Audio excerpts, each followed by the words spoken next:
नमस्कार। आज हम नर्सिंग रिसर्च के दो बहुत ज़रूरी सांख्यिकी आइडियाज़ पर बात करने वाले हैं। एक है सामान्य संभाव्यता, मतलब नॉर्मल प्रोबेबिलिटी, और दूसरा है सार्थकता परीक्षण, यानी टेस्ट ऑफ सिग्निफिकेंस। हमारे पास कुछ अच्छे स्रोत हैं जो इन्हें समझाते हैं। कोशिश रहेगी कि ये जो सुनने में थोड़े टेक्निकल लगते हैं ना, इन्हें आसान बनाया जाए, और ये भी समझें कि ये नर्सिंग प्रैक्टिस को और हाँ, मरीजों की देखभाल को बेहतर बनाने में असल में कैसे मदद करते हैं। तो शुरू करें। चलिए पहले सामान्य संभाव्यता को लेते हैं। ये अक्सर एक घंटी जैसी शक्ल, बेल शेप्ड कर्व में दिखती है। तो मतलब ये है क्या असल में, और नर्सिंग में इसका क्या काम? हाँ, बिल्कुल। ये बेल कर्व, या जिसे सामान्य वितरण कहते हैं, वो बस मतलब एक तरीका है ये दिखाने का कि ज़्यादातर चीज़ें, जैसे लोगों की हाइट हो या ब्लड प्रेशर, वो एक औसत, एक मीन के आसपास होती हैं। अच्छा। और बहुत कम वैल्यूज होती हैं जो बिल्कुल कम या बिल्कुल ज्यादा हों, वो कर्व के किनारों पर आती हैं। तो नर्सिंग में ये हमें समझने में मदद करता है कि भाई नॉर्मल क्या है। अच्छा, जैसे वो उदाहरण था सोर्सेज में नए जन्मे बच्चों के वजन का, जी। कि ज्यादातर बच्चे एक औसत वजन के आसपास होते हैं, शायद 3 किलो। हाँ, बिल्कुल सही। मान लीजिए औसत 3 किलो है। अब अगर कोई बच्चा बहुत ही कम वजन का है या बहुत ज्यादा वजन का, तो ये सामान्य संभाव्यता वाला कर्व हमें इशारा देता है कि भाई ये थोड़ा हटके है, ये असामान्य हो सकता है। तो उस पर ध्यान देने की जरूरत है। हाँ, उस पर ज्यादा ध्यान देना पड़ सकता है। हाँ। और ये सिर्फ वजन की बात नहीं है, ब्लड प्रेशर, कोलेस्ट्रॉल लेवल, बहुत सी चीजों के लिए ये एक बेसलाइन, एक पैमाना देता है। समझ गया। तो ये तो हुई नॉर्मल समझने की बात। हाँ। लेकिन तब क्या, जब नर्स या रिसर्चर कुछ नया ट्राई करते हैं, कोई नई टेक्निक, कोई प्रोग्राम, और जानना चाहते हैं कि भाई इसका कुछ असर हुआ भी या नहीं, वहीं पर ये सार्थकता परीक्षण आता है, राइट?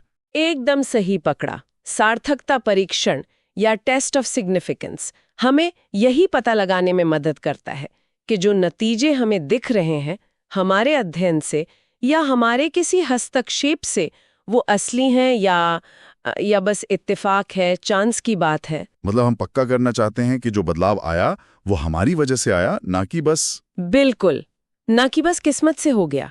रिसर्चर यही जानना चाहते हैं। स्रोत में वो हाथ धोने वाला उदाहरण अच्छा था। मान लीजिए नर्सें माताओं को सिखाती हैं कि हाथ कैसे ठीक से धोने हैं, और फिर देखती हैं कि बच्चों में इन्फेक्शन रेट कम हुआ।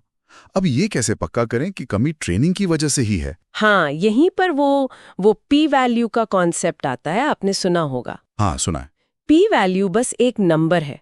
वो हमें ये बताता है कि जो नतीजा हम देख रहे हैं, जैसे इन्फेक्शन रेट में कमी, उसके सिर्फ चांस से होने की कितनी संभावना है। अच्छा। और एक नियम जैसा बना लिया है कि अगर पी वैल्यू 0.05 से कम हो। हाँ, वो स्टैंडर्ड है ना? हाँ, वो आमतौर पर इस्तेमाल होता है। अगर पी वैल्यू 0.05 से कम है तो रिसर्चर्स मानते हैं कि नतीजा सांख्यिकीय रूप से सार्थक है। मतलब ये शायद सिर्फ इत्तेफाक नहीं है। तो उस हाथ धोना वाले केस में अगर P 0.05 आया तो हम ज्यादा भरोसे से कह सकते हैं कि हाँ, ट्रेनिंग काम कर गई। बिल्कुल, हम ज्यादा कॉन्फिडेंट हो सकते हैं कि शिक्षा कार्यक्रम प्रभावी था। और ये P वैल्यू निकालने के लिए अलग अलग टेस्ट होते होंगे, जैसे स्रोत में टी टेस्ट और chi-square टेस्ट का जिक्र था। हाँ, वो सार्थकता परीक्षण के ही तरीके हैं। कौन सा टेस्ट यूज करना है वो इस पर डिपेंड करता है कि आपका डेटा कैसा है, आप किन चीजों की तुलना कर रही हैं।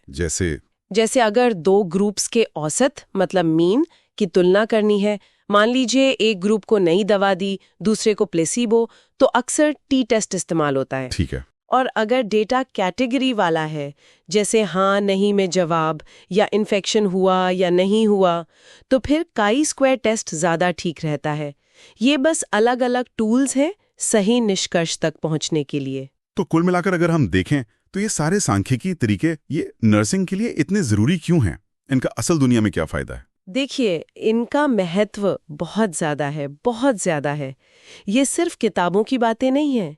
सामान्य संभाव्यता हमें मरीजों की हालत समझने में मदद करती है। क्या नॉर्मल है, क्या चिंता की बात है। और सार्थकता परीक्षण जो है वो सबूत आधारित नर्सिंग प्रैक्टिस, मतलब एविडेंस बेस्ड नर्सिंग, उसकी तो नींव है। ये हमें बताता है कि कौन सी दवा, कौन सी थेरेपी, कौन सा नर्सिंग केयर का तरीका वाकई में काम करता है। अच्छा, मतलब अंदाजे से नहीं बल्कि सबूत के आधार पर फैसले लेना। बिल्कुल। इससे नर्सेज और हेल्थ केयर प्रोफेशनल्स ज़्यादा भरोसे के साथ क्लिनिकल फैसले ले सकते हैं। क्या ये वाला पेशेंट एजुकेशन प्रोग्राम सच में असरदार है?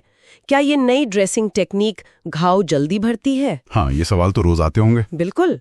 और इन सवालों के जवाब हमें इन सांख्यिकीय तरीकों से मिलते हैं। और अंत में इसका फायदा किसको होता है? मरीजों को। बेहतर नतीजे मिलते हैं, हेल्थ केयर सिस्टम ज्यादा प्रभावी बनता है। एक और बात है, हाँ, कभी कभी कोई चीज सांख्यिकीय रूप से सार्थक हो सकती है, पर मरीज के लिए उसका व्यवहारिक मतलब शायद उतना बड़ा ना हो। इसे हम चिकित्सकीय सार्थकता या क्लिनिकल सिग्निफिकेंस कहते हैं। ये भी सोचना जरूरी है। ये एक जरूरी नुक्ता है।